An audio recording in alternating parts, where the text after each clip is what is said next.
What do Hindus believe? Hinduism is the third largest religion on our planet, probably about 900 million Hindus in the world, mostly in the subcontinent of India, though they are spread all throughout the world now. 70% of India is Hindu, and the word Hindu means Indian, so that's where it comes from. There isn't really a founder to the Hindu religion. It dates back to probably about 3000 BC, and was probably at that point an animistic religion where some teachers taught enough and grouped enough that common beliefs around animism became centralized. But their view of God is what you would call pantheistic. Pan is the Latin word for all. The belief in Hinduism is that Brahman, the universal spirit, pervades everything. So Brahman is in me, Brahman is in you, Brahman is in this table, Brahman is in this chair, everything. It's immaterial, inanimate. There's no consciousness to God. There's just God in everything. The central teaching of Hinduism is what we know as reincarnation, or you might have heard of it as the transmigration of souls.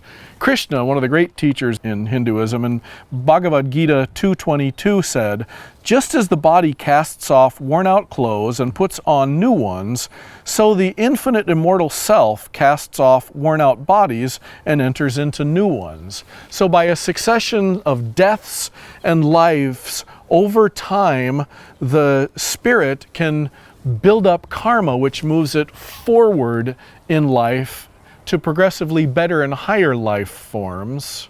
Although in classic Hinduism, a life can progress backwards by accumulating bad karma too, so that you can move from a higher level human to a lower level human and even become part of the animal kingdom again if you do poorly. If you do well, you can evolve to becoming a Brahman, which is the highest form of human on the planet, and if you do well on that level, you can evolve into a demigod and become immaterial in spirit. And by successive lifetimes, Hindu scholars estimate on average about 600,000 lifetimes, you can become one with the Brahman, which puts you in nirvana. It means blown away. You become part of the cosmic nothingness and lose all self-awareness. So as you can see, the Hindu teaching on heaven or the afterlife is quite different than the Christian teaching on afterlife, where we are fully conscious and in God's presence. In the Hindu religion, we become part of God and lose all sense of presence, of identity, and even consciousness. The two major books in Hinduism are the Vedas and the Upanishads. Let me read you a portion of one of the passages that describes the transmigration of souls. The murderer of a Brahmin, which would be the highest level caste person on the planet, the murderer of a Brahmin becomes consumptive. The killer of a cow becomes humpbacked and imbecile. The murderer of a virgin becomes leprous. All three born as outcasts. The slayer of a woman and the slayer of embryos becomes a savage full of diseases who commits illicit intercourse, a eunuch who goes with his teacher's wife, skin diseased. It goes on to describe, if you do these acts, here's how you're going to come back next time. This belief system was transported into the United States through gurus and American college students who visited India and brought it back with them to the US in about the 60s.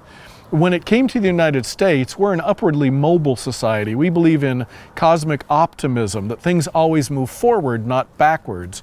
So the American version of Hinduism used to be called, and is still sometimes identified as, the New Age movement, where we believe in reincarnations. We just don't think you can go backwards, only forwards. Classic Hinduism negates that. It says you can go either direction. Where Hinduism mentions repeated deaths and lives, Christianity only records in the Bible 8 times when someone came back from the dead. Elijah raised someone from the dead, Elisha did, Peter did, Paul did.